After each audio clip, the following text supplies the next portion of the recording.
What's going on, everybody? This is John J Gaming on the mic here, coming at you with a brand new episode of the Coach Grossman Dynasty here on NCAA 14, featuring that college football revamp, of course. And we are out here in the Season 8 experience, documentary style, going into the second part of this season. Now, last time we had a little bit bumpy road. We did finish the first half 4-2, but it's just been a rough go for our offense, just pretty down across the board.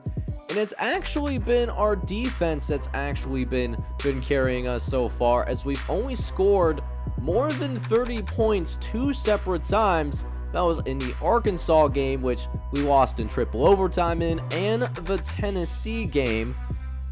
But maybe we're starting to find a little bit more of a groove, because since we've gone 1-2, we have gone on a 5-game winning streak, including, winning the Red River rivalry.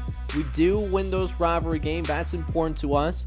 Then we did play a couple more games off screen. Well, simulated, since this is the last season, right? So we played against Alabama at home here, and for Alabama, gotta go at, man, what is going on? All right, jump right in here. Okay, so that was really weird, but this is how we've been doing so far. We beat Alabama 27-21. It was a pretty close game throughout. We end up narrowly winning that game. We win virtue of just hanging on. Alabama did try to make it interesting, but we get a field goal with 47 seconds left. They couldn't drive the field back over on us, and we beat Alabama despite the fact that we did have a couple of turnovers. And that's been the thing. Sawyer Thompson might be the quarterback of a team that is 6-2 right now, but it's been a horrific season, really, for Sawyer Thompson. Not really what I envisioned for him.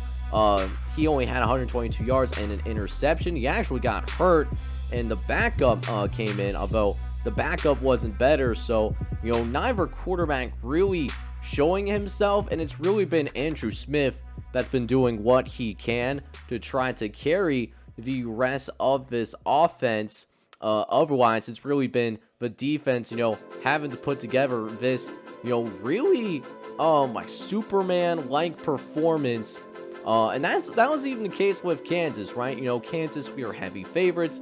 Kansas, more competent in NCAA 14 than in the actual, real life, right? But they're still not as nearly as talented as the Oklahomas, as the Floridas of the world, and even Kansas hung with us, man. We only won 24-14, and even, at one point, like, Kansas was only down by a few points, so they could have very easily won this game as well.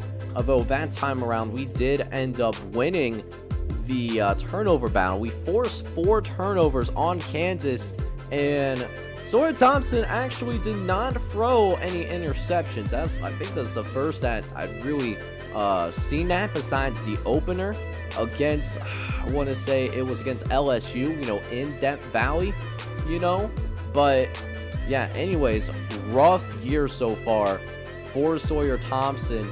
And we're going to need him to turn it around if we want to still go ahead and, win a conference championship, and maybe even, get ourselves in the mix for a national championship as well. Because the last 4 games that we have on schedule, it looks like it could very well, we are in for a slugfest. We got Army, and Army, they're not as good as us on paper. They're B+, B defense. We're A+ across the board. But Army, man, the thing about military academies is that they are very disciplined. They will rarely go ahead and beat themselves, and they are having a great season in Conference USA. They're 6-1 right now, and that's why they are currently ranked. But yeah, man, we'll see if we can finish strong over the course of this season and see if we can work ourselves, maybe into a conference championship spot, or maybe even a chance at a national championship spot as well. And with that, I'll see you guys on the field, see if we can go on the road and beat the Army Academy for the Black Knights. So let's go ahead and hop into this game action against the number 16 team in the nation, the Army Black Knights, as we get a nice little slant pattern here in the second quarter. Get it out to Nick Andrews. It's been pretty quiet so far. Been a pretty back and forth affair. Haven't really seen anyone do anything besides a field goal, but I'm not going to show all the field goal attempts necessarily just because field goals are boring, man. Ain't nobody trying to see a field goal, but I'm trying to see a big play here. We'll see if we can get it from our man Sawyer Thompson, who hands it off to Ryan Gordon, and he does not get the first down. So decision time for our offense. And it looks like our offense is going to remain on the field. 4th and 1. We'll see if we can get this first down as Thompson will drop back. He's going to look to his left. He's going to find Nick Andrews on the curl pattern and picks up a gain of 14. So that does go ahead and bring us into the red zone officially, as we'll try to come away with a touchdown here, but we threw ahead of Jeremy Tate. The pass was off target, and the chance for us to go ahead and get our first touchdown of this game just falls short, unfortunately. And so a chance for us to at least make it 6-0 bare minimum. It's still going to be a 3-0 game, as our Army will get itself back on the field here again. They will be trotting out their offense here. Going to be interesting to see what they do with a couple of minutes left to play in this first half, as they do end up passing it. Going to even throw it, and throw it right into the hands of Andrew Smith, who will come down and make the interception. And that was an easy one for Eric Smith. That was an ill-advised throw for sure.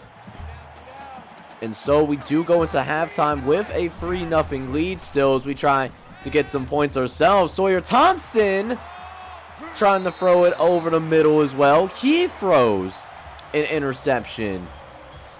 Definitely has been turnover prone as a quarterback, and that's been holding our offense back. Our offense could certainly be playing a lot better than what we have currently seen this season so far, because we have the weapons, we have the offensive line, like the components are all there, just haven't really gotten the quarterback play that we've necessarily been looking for. But this will help though. Huge pass down the sideline. Gets it out to Nick Andrews, who's on the verge of a 100-yard day.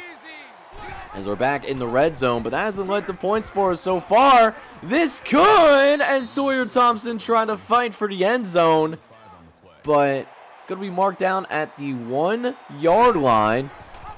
And we'll go ahead and hand it off to our star tailback, Andrew Smith, who will get it into the end zone.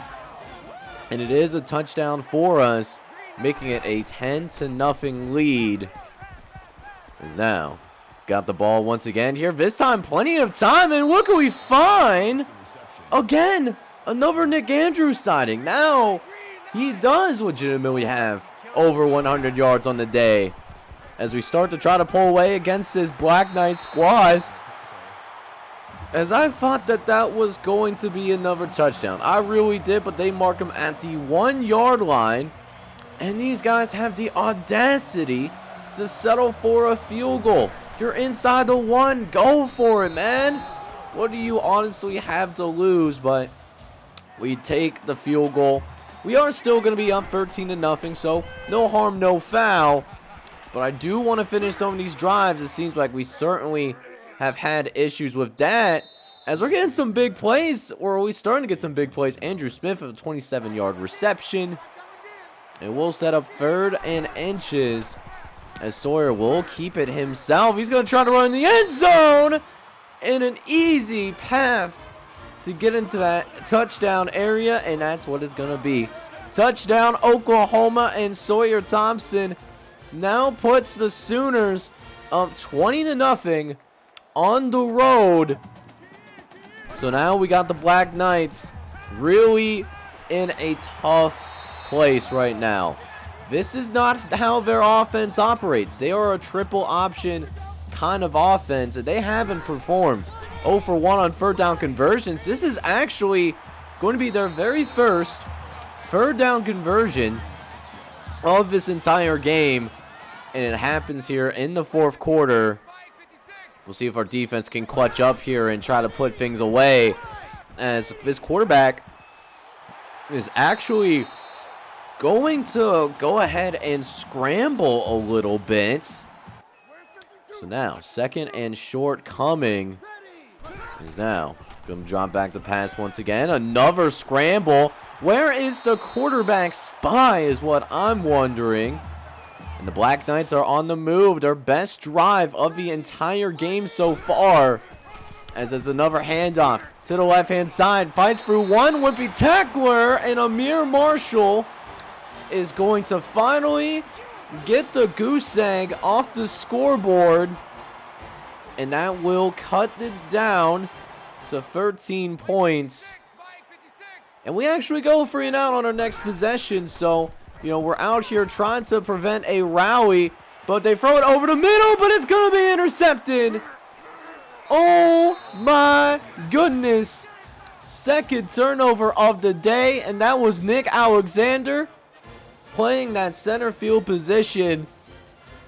And that will be the second interception of the day for this Oklahoma defense. We will run some time off the clock, and we will cap this game off with another touchdown on the board. A little bit of a closing statement for us, as it looks like we are going to win 27-7, unless Army has something to say about it. But of course, another interception thrown. As a matter of fact, I believe that is also, looks like Eric Smith. No, Tyrell Booker had the last interception there. And listen, great effort there in the second half. We've played a lot of games against top 25 teams this year on our path in season number 8. And we are undefeated in all of those ranked matchups. We will close it out with a 27-7 victory over Army. So a more convincing victory for us here as we go on the road and play a good but not great Army team. We won by 20 points in this one, as, you know, we did a very good job of containing the triple option attack of Army. They end up with less than 100 yards on the ground, and we turned them into a passing team towards the end of the game. And that was when we did our damage. We made them very uncomfortable and allow us to pull away here late in order to get the victory. Now, that being said, still had a couple of turnovers from Sawyer Thompson, who is now a 90 overall, interesting enough. He's 20 for 34, 233 yards. Did have those 2 interceptions, but did find the end zone on the ground, though. He ends up with 26 yards in this one. Andrew Smith was, of course, named player of the game, and he ends up with 122 yards on the ground with 2 rushing touchdowns to his name. While Nick Andrews has himself a great day. 6 catches, 127 yards, did not get into the end zone, though. While Emmy Husky Jr. ends up with 3 catches for 21 yards. Now, the defense, once again, was really good. And this was a team that was one of the best defenses in America. It still is the case, you know, only allowing 7 points. Those 7 points were allowed in the second half. But, you know, we did a great job getting to this quarterback. Ends up with 5 sacks in this one. And more importantly, we forced 3 turnovers, which also helped set up some points for us as well. Eric Smith got an interception. Nick Alexander had an interception. And then Tyrell Booker also had picks. Army didn't throw the football very much, and we reminded them why they shouldn't do so with a huge day from the defense, which will carry us to another win. And I believe that will get us to, I want to say 7-2. But yeah, man, we'll just keep this thing rolling and see if we can finish the second half of the season strong. But if I said it before, I gotta say it again, man. There is no rest for the weary, man. After our ranked victory against Army, the very next week, we have yet another game on the road. And this time, this is going to take place within our conference. We are taking on the number 20th ranked Texas A&M Aggies. Now, Texas A&M, at least the past couple of seasons, has been a very interesting case. They have a very mediocre record. They haven't even secured bowl eligibility yet, sitting at 5-4 so far this year. But it just goes to show the SEC is such a, I don't know how, it's such a brutal conference slate year in and year out. Like, it really creates challenges to trying to get yourself in a position to be a conference champion. It is a true privilege. And that's what Texas A&M banks on. That's why they're still ranked despite the fact that they could be just 500. And depending on how the next few games go, they might just downright miss a bowl game. So you truly never know, man. But hey, that being said, we cannot take this Texas A&M squad for granted. And early on, we're going to have a little bit of an early decision. Do we go for it here on 4th down? And it looks like instead, we'll just go ahead and take our 3 points. You know, solid drive for us for sure. Pick up a couple of first downs in the process, as that field goal is going to be good. But get a studio update. And this right here, now this is really interesting. Nebraska loses. They're in the top 5, so that will help us move up if we win. But then Florida State also goes down as well. A huge upset, losing to unranked Boston College, who does secure that bowl eligibility. Florida State, of course, taking their second loss of the season. So we've been seeing a lot of chaos around in college football this year, and that is certainly going to still continue, as we will still have a 3-0 lead. As Sawyer Thompson getting loose with it. He broke a tackle there, and that was a 24-yard run. That's the mobility of Sawyer Thompson that I really love. He can be a special quarterback, and I think he's starting to, really learn that as, time goes on. But we try to go deep here on 4th down, and we don't complete it. So we will end up going for it here on 4th and 3. Need a play from Sawyer Thompson, and he will get it off to the return specialist, Jason Mack, who was open over the middle, and pick up a first down. Good decision by the sophomore red shirt, as we can keep our drive going because of it. As Sawyer Thompson will take the snap, and he will run it over to the right-hand side to get it into the red zone. And from there, Sawyer with a great throw over the middle. Brad Means getting it on a seam. And those seam throws are not easy to make. You got to throw it on a rope if you want to complete that pass. And Sawyer Thompson did exactly that. So now a 10-0 lead. Defense is still impressing. They haven't even so much and have to worry about Texas A&M crossing the 50 because they don't really have any first downs. But Sawyer's doing something special, man. This is the best I have seen him play since this season has even started. His stats still look really rough, don't get me wrong, but he is somebody that has stepped in and has improved tremendously, not only with his arm talent, but also with his decision making. And that has really helped his team thrive and still have him in the conversation for an SEC championship, as well as a national championship as well. As speaking of the custom quarterback, Sawyer Thompson will run this thing into the end zone. So rushing touchdown for the Hazard Kentucky product. And it's now a 17-0 lead. And while no other points were scored in the half, we got Texas A&M right where we want them. Still holding on to that shutout. We do have one shutout from earlier this season, beating LSU 12-0 in their season opener. As we get a huge sack, and that ball is loose, and we're going to recover it. Here comes our defense, a chance to take it all the way. but we get stopped at inside the 5-yard line, man. That was so close. And it looks like it was it might have been TJ Bailey, or no, it was Ben Livingston that forced a fumble with Marcus Johnson recovering it. So we gotta punch it in with the great field position, and we will take advantage relatively easy. Another touchdown for us here. And we're looking great, man. 24-0 on the road. This is not an easy environment to win in whatsoever. And that's exactly what we did. We win, and we make it look easy, too. We basically cruise after that. And for the first time here in gameplay, Sawyer Thompson does actually get named the player of the game. So we get the shutout, we get the victory, and we will keep our national championship hopes alive doing all of that. So another top 25 victory for the squad, man.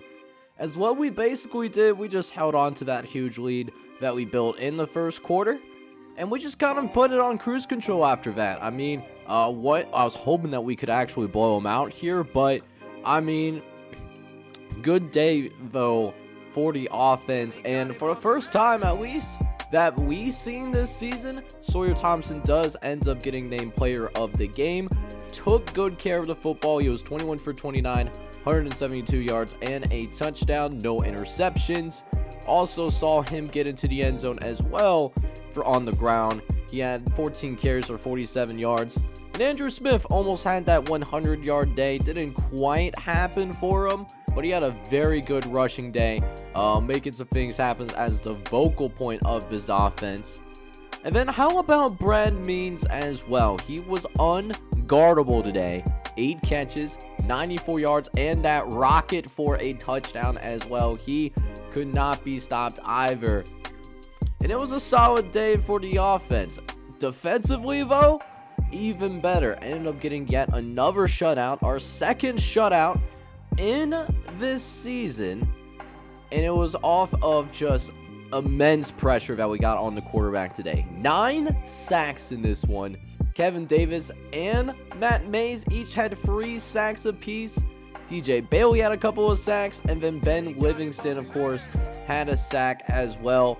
Only had 1 turnover though, and that was Ben Livingston, who did get up in there and force a fumble, which Eric Gunn did recover and nearly ran it into the end zone. He was somewhat close to doing so, but you know, that fumble did lead to a touchdown as well, and it keeps us in the national championship hunt. You know, it was a rough start in the beginning, but we are a dark horse now to repeat as national champions. All right, man, so I might have spoken just a little bit too soon about us having a little bit of a smoother ride, man, because look what happens in our final game of the season. We lose to Oklahoma State, who needed this win to go to be bowl eligible. We lose to them 31-24, man. That is absolutely just crushing right now, man. That is absolutely a tough pill to swallow. And here's the thing, we won the turnover battle as well. Like, we just straight up got outplayed by Oklahoma State. I mean, Sawyer Thompson just had a really tough time moving the ball. Only 90 yards passing? You kidding me right now? Andrew Smith was good. He had 100 yards rushing. But yeah, it just seems like we just kind of took the Cowboys for granted. And that was huge too, because we fall down to number 19 in the nation. We had a shot to go to the national championship still, even with those 2 losses that we took earlier in the season. But now that's not happening no more. We are out of national championship contention. And now things get really interesting now. Now, Arkansas, they are going to go to the conference championship against Florida. No one really had Arkansas. It was like us or Texas A&M. We were definitely wrong on both fronts there. So Arkansas has a chance to get in if either Miami of Ohio or Ohio State lose their conference championship games. So that's what they got going on. Nebraska, they could also sneak in there. They're like a sneaky, sexy pick as well. Definitely been a very chaotic year. I mean, there's only one team left in America that is still undefeated, and it happens to be in the MAC conference, which is really interesting to see. But yeah, man, we fall down 16 spots because of our loss. It's still a good, really good season, 9-3. I mean, it's not what we wanted, but it's really not bad, right? Like, it's a very good season. Don't get me wrong. I just wish that, we didn't take that last loss, and, we could be talking about us possibly playing for a national championship. But we do take care of Missouri. We do beat them 48-21. But now we go ahead and take a little bit of a recruiting update for you guys, at least where your custom prospects are going to be in the next NCAA 14 series. We start with Latrell Jefferson, the number 15 corner in America. He has officially signed on the dotted line, and he is going to be playing his college football at Florida State. He is going to be rocking with the Seminoles.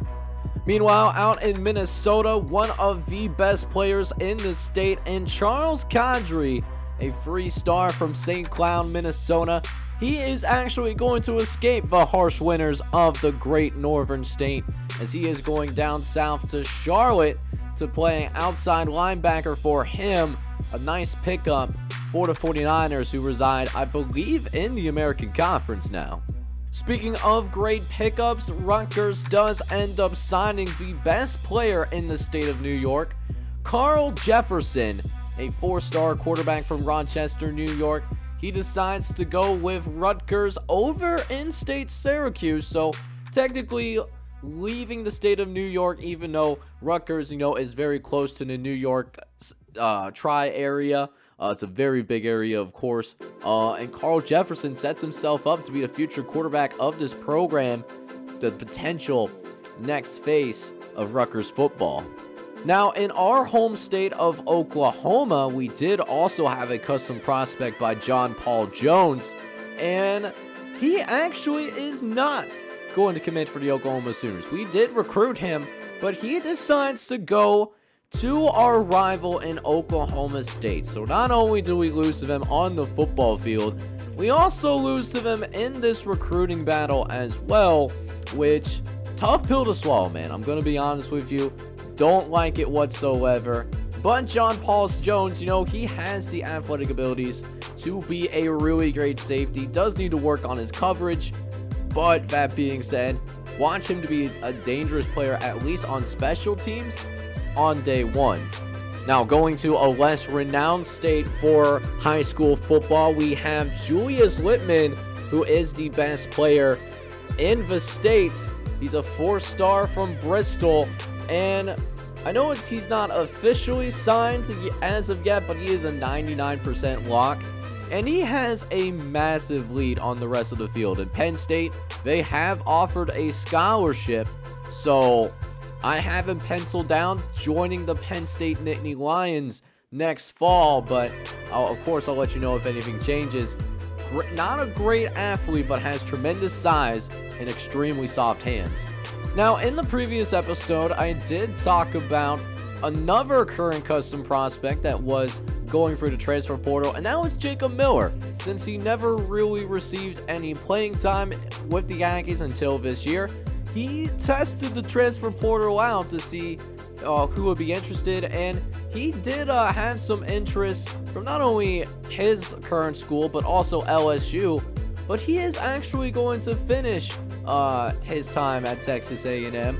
He will have one more year of eligibility and should be a solid player, in the low 80s, a guy that can definitely get some playing time. So next episode, we will have one last extensive look at your guys' custom prospects that are currently in the series before we move them over to the next NCAA 14 series. Going to be checking it out not only in various conference championships around college football, but we will also go ahead and potentially see these guys with the opportunity to play in some bowl games as well, maybe a national championship as well to go with it. So going to be a really great episode. I hope you guys are extremely excited for it as well. If you are, make sure you go ahead, smash that like button, hit subscribe as well if you do happen to be brand new. And with that being said, this is John J Gaming on the mic signing off. I'm hoping you're all out there having a good one. Take care, everybody.